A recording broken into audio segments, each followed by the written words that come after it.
Hello everyone, Tyknighter here, and today we shall be talking about Soulhackers 2, Atlus's latest RPG. It was released at a very controversial time with Xenoblade 3, just waiting for that 3 to 4 hour video of someone out there to complain about how overhyped it was, but oh well.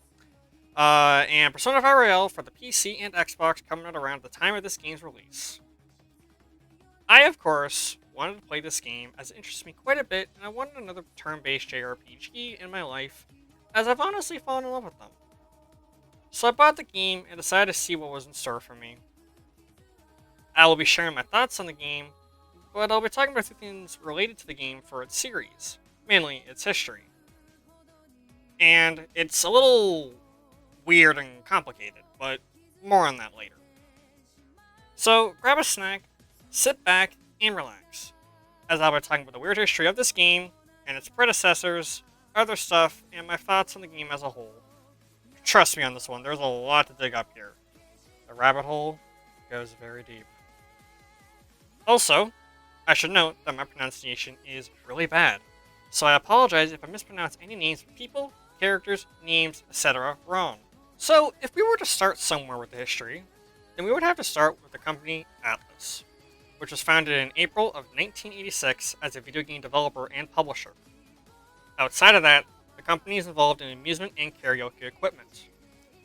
The company created its first game in 1992 called Bowsong. Atlus made other games in the company's career, but we'll be starting with the game that started it all, Shin Megami Tensei, which is a really creepy box art for the Famicom version that I wish games today had in a way. Although I have always loved how Atlus designed their older box art on games. It always had a creepy feeling to them that just made them all unique. Felt like you were playing a game that would test their beliefs. To be fair, Shin Megami Tensei was a game that dealt with dark themes, especially in the religious aspect of the games they have. However, in a way, this made the games interesting. And I say this because there aren't many games out there that really do this sort of thing. Of course, the game sold very well and has made a legacy in Atlus. This has of course created sequels and many other spin-off games. The most famous one of them is the Persona series, which I won't go into any detail about until I make my video on Persona 5 Royale in the future. However, before I can truly talk about the Soulhackers 2 experience, I need to talk about a few other things related to the series. What shall those be, you may ask? Well, we would have to start with Shin Megami Tensei Devilsummoner, which was released for the Sega Saturn on December 25th, 1995 in Japan only, ditching the post-apocalyptic themes the original series is known for a modern Japanese city. For those that may be asking, what does this have to do with Soulhackers? Just wait a bit and I'll get into it in a minute, but for those who have knowledge on Atlus, or at least know a little bit on the games in general, you may know what I'm getting down to here. Although the game sold at least 350,000 copies at release, and despite it being Japan only, a fan translation for the PSP version is being worked on, if not done already. A sequel was made called Devilsummoner Soulhackers. See, Soulhackers is there, which was released in Japan on the Sega Saturn on November 13th, 1997. A version for the PlayStation came out on April 18th, 1999.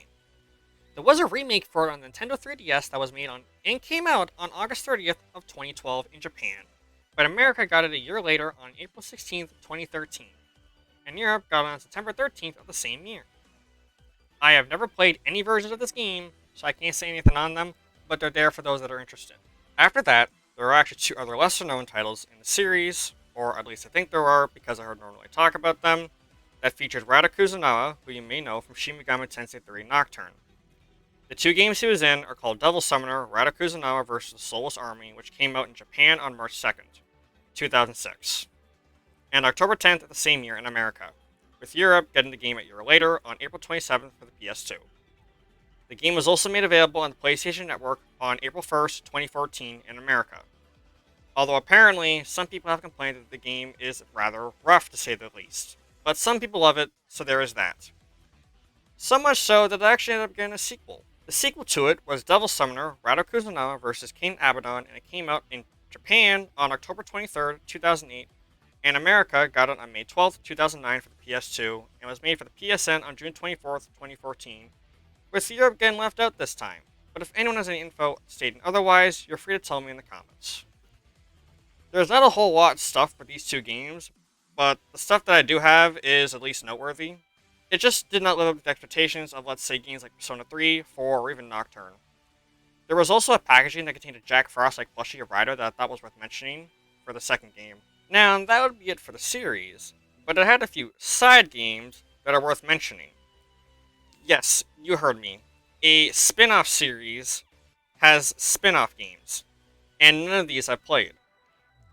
First one was Shin Megami Tensei Devilsummoner Demon Companion, which featured artwork with the 255 demons and the 30 bosses that appeared.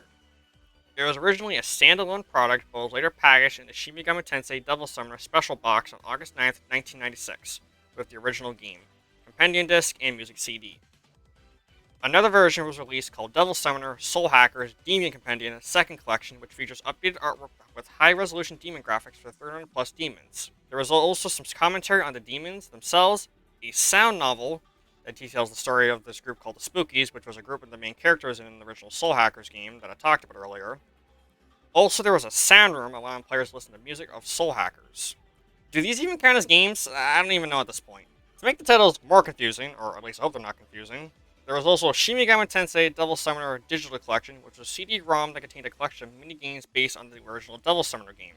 So if you happen to not have Mario Party, and you happen to have a rare gem like that, then I suppose it's worth it, if there's even multiplayer. Not a lot of info is on the game itself. There was also Shin Megami Tensei Pinball Judgment, which was a mobile game that was basically just pinball. Not really much to say on it, but it was released for the mobile devices only, and it was in Japan. Then, there was Devilsummoner Soulhackers Intrude, which came out on August 30th, 2007 for the mobile devices for the Mega 10A, which was a subscription service that had Mega 10 content-based stuff like backgrounds, ringtones, and games. However, it was also released on the SoftBank Mobile on October 1st of that year. Then, the last two games we have are Devilsummoner Soulhackers New Generation, which is a network-based game where you fought demons in free battles, where they would level up and such. Then there were ranked battles, where you tried to obtain the rank of Master Summoner. The game is over when players run out of this thing called Mega Knight and cannot summon any more demons. Finally, for the games, there is Devil Summoner Program, which is an online version of the game. Somewhat of an arena-style based game where you fought players with demons online. There is not a lot of info in the game, and apparently there is a lunar cycle mechanic, although the effect of this is unknown. Also because of the limitations of phones at the time, apparently the game used a simplified UI. Not a lot of info is on these two games, but if I had to make a guess on how these games were played, my bet is they would have played similar to Pokemon Stadium. All of these side games I mentioned were released in Japan only, and I wanted to cover the games in a certain order that I thought was fitting. So now we finally get on to Soulhackers 2, which was released on August 26, 2022, worldwide. This game was made due to the fact that fans requested that they wanted a sequel to the Devil Summoner series. Interesting, as the series was 2 decades old, and people even remembered it. I mean, to be fair, I think Demon Summoner had a higher chance of even getting a sequel than some of the other Atlus titles. I mean, let's be real, are we ever going to see The Last Bible anytime soon? Like, is anyone asking for this game? I don't know. Leave it at that, I suppose. The reason why the name Devil Summoner is omitted from the game is because Matsuhiro Harada, which I cannot find any images of, there were a few, but I can't tell if any of them are true, wanted to bring Soulhackers' name to the front, so maybe a few more games will be made into the name. Only time will tell, though. Although before I truly go into the Soulhackers 2 experience, I should at least mention that there are a few manga and novels made with the Devil Summoner and Soulhackers name that were made. I have not read any of these, so I'll only mention their names and a little bit of info, or at least a few bits I can spare. There was Devil Summoner Zero, which is actually a prequel manga of the original Devil Summoner game. It was released for the Media Works manga magazine in May of 1998. But the manga was never completed. Super Comic Getcho, Devil Summoner, Soulhackers is a comic anthology of Devil Summoner Soulhackers and was released on August 27th of 1998 to June 26th, 1999. And was written by multiple different authors while being published by Super Comic Getcho. I hope I said the name right by both pronunciations, I apologize if I didn't. I don't know if Devil Summoner Soulhackers comic anthology DNA Media Comics is released, but it was only on the 3DS version of the game, and I don't know if it was region exclusive, not a lot of info on it. Mega 10 All-Stars Devil's Arc and Devil Summon Festive Comic Anthology are two comics that are not based on any game specifically, but multiple ones in the whole Shin Megami Tensei series. Finally, for the manga lineup is Devil Summoner Rado Kuzunawa vs. the Lone Rabedo, which takes place after the events of King Abaddon. There was a prequel novel called Devil Summoner Rado Kuzunawa vs. the Messenger of the Dead, which is a prequel to the Soulless Army. For the novel lineup, there is Shin Megami Tensei Devilsummoner Sealed Soul, which has next to nothing on info, but was released on May 1st of 1996 and was written by Rii Sakazuki, who also wrote Shin Megami Tensei Devilsummoner Side Story Mytha of Requiem, and takes place in Japan between the battles of Princess Lorana's country and Yamato, which are at war with each other. Then, there is Devilsummoner Soulhackers Nightmare of the Butterfly, which is a light novel that was made in April of 1999 and followed the story of the original game without any major changes, although some of the events are shortened and is at least 254 pages long. The last two novels I should mention are Devilsummoner Soulhackers Dead City, although sadly I cannot find any image for this one and there's zero info on it, so I don't know if this one is real or not. Before I do go to the final novel, I should point out that Shin Megami Tensei Devilsummoner had a TV series and was created by Tasuba Entertainment in 1997 and was supposed to run for 13 episodes, but popular demand resulted in running for 2 seasons. It was broadcast on TX Network late at night for the horror drama series. The first season started on October 4th, 1997 to December 27th, and Season 2 ran from Jan 10th, 1998 to March 28th of the same year. There was a novel series based on it, but no info or images of this one is out there. So as mentioned before, I don't know if this one exists or not. The last piece of media that I have not mentioned is Devilsummoner Kuzuna Raido Ta Sengenki Shin, which I hope I pronounced right, which is a story set after the King Abaddon game. The first half ran on August 26, 2009, while the second ran on September 19, 2009. I have no idea if this is an anime of some kind, but it was a drama CD, so there is that. So if I were to start anywhere, I would have to start with the story. While it's nothing to write home about, it's still good in its own way. The characters are all likable and have their own personalities that make them special. My favorite character has to be Saizo, who is a freelance summoner who will take almost any job that is given to him. Although Ringo has to be another favorite that I do like myself, and such. The other characters are enjoyable and likable. Another character I like was Ash. She has this gloomy look to her that I just liked, and she just overall seems like an interesting character that I wish I saw more of. Overall, the characters are good, they sound great, and there's never a voice or character I hated.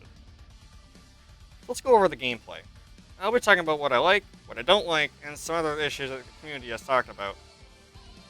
I myself really do like the gameplay. Combat is very fun, and there are a ton of demons to use. Each of them have their own weaknesses, so it's best to experiment on what demons you fight and how to approach them. If at any point you exploit an enemy weakness, you'll build this thing known as a Sabbath, where you'll do an ultimate attack that will damage enemies, so the game heavily encourages you to do this. Ringo will still perform the Sabbath even if she's inflicted with a status element, or KO'd, so you don't have to worry too much on that part. You only get 1 stack per weakness you exploit, so if all enemies are weak to force, that demon who used the ability will only count as 1. The more demons there are, the less damage there will do to all the demons. After some battles, you and your demons level up. When your demons level up, they will learn new moves. However, there will be a point in time where your demons will stop learning moves, and at that point they will give you a gift that will help the party out with different spells and abilities. At that point, you'll need to head off to see Victor, who is voiced by, and sorry if I butchered the last name, Patrick Setz, who you may remember him voicing Dracula in Castlevania Symphony of the Night, where Ringo will then use the card known as Polymerization to fuse demons and make them more powerful, and they'll get stronger abilities. You can also get some bosses from the Soul Matrix, which is a side dungeon you can visit. In this dungeon, you can visit old memories from your allies, and after certain points, you can unlock abilities that they can help use in battle or outside of them. The Soul Matrix is also a good spot to help you farm up sometimes, if you need a little more XP to help you out. Meals will have a variety of effects to your party, like restoring health or an MP after a battle, or giving you increased experience points if the enemy's level is higher. Certain characters will enjoy certain meals, so it's best to look at what everyone likes. Now I'm done talking about the gameplay. Now I need to talk about the graphics and performance. First things first, this game is absolutely beautiful and I love the environments. They are colorful. The game runs really well. I experienced no performance issues while I was playing. Some people have complained about the loading times, that they were long, but this is actually not the case. The tips during the loading screen are set to auto. To fix this, just go to your settings, game options, and just switch it. All fixed and you should be good to go. Also, the warp points have a weird texture glitch that'll make it turn black. It's not game breaking or anything, but just resetting it will fix the issue, but something I should point out. So with all the positivity, there are some things that I myself do not like about the game that are noteworthy, and some people in the community have also agreed with me on this. The dungeon crawling has been a complaint that many people, including myself, have. You see, the dungeons are very empty, you don't see anything really defined. No chests or anything. However, running into enemies also has an issue. You see, there are these red monster things that have normal enemies. There is a golden one where I have a rare loot, but be a little hard to take out. However, there are these giant purple ones. These ones will have very hard enemies to take out, and the only way to avoid them is by running.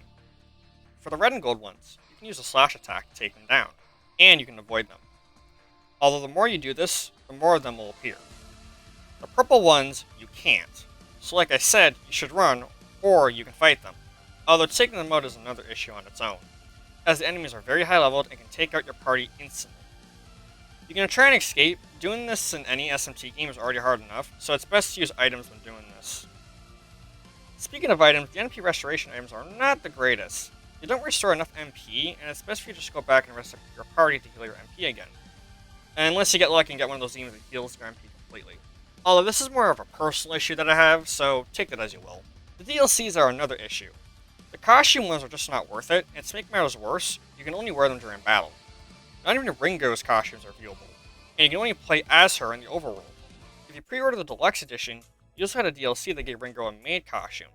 And I actually wanted this one, but the only issue was that this DLC was attached to the deluxe edition, and I'm not paying $120 Canadian currency for just one DLC. The boss DLC is not even worth it either.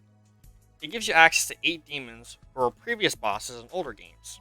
You can even summon them with no in-game charge for the first time and without meeting the level requirements. So if you want, you can summon Satan and destroy all demons in your path, which kind of ruins the game in all honesty. There's also 2 item pack DLCs which are pointless in my eyes, and I won't talk about them at all. They are just pointless, and then there's the DLC story arc, the Lost Numbers, which could have just been put into the game on day 1 as a side quest. I don't understand why companies do this sort of thing, but here we are, I guess. I can see the appeal of day 1 DLC, but if the DLC in question is just some side event, then they are better off putting it in the main game. If they want to give a story-based DLC, companies should do it like how Capcom is handling Resident Evil 8's DLC. That is, by giving us the content a year later, make it a prequel or something, just not something like the Lost Numbers. I won't lie that I myself am enjoying Soulhackers 2. It's fun. I love the characters, and the aesthetic is overall pleasing. However, this game is far from being perfect in my eyes. It's a good game, but it's not a masterpiece by any means. Overall, do I recommend playing Soulhackers 2? When it's on sale, yes, and avoid the DLCs. Unless you want to play the side story for farming, then I suppose it's fine at that point. Although I will admit that Devilsummoner's history is definitely a very interesting one to say the very least. And I'd like to find more history in the SMT series and spin-off games if I can get my hands on them. I hope you enjoyed this video, and if you liked it, then why not subscribe for future content like this. My name is Tyknighter, and I wish you all a good one. Until then.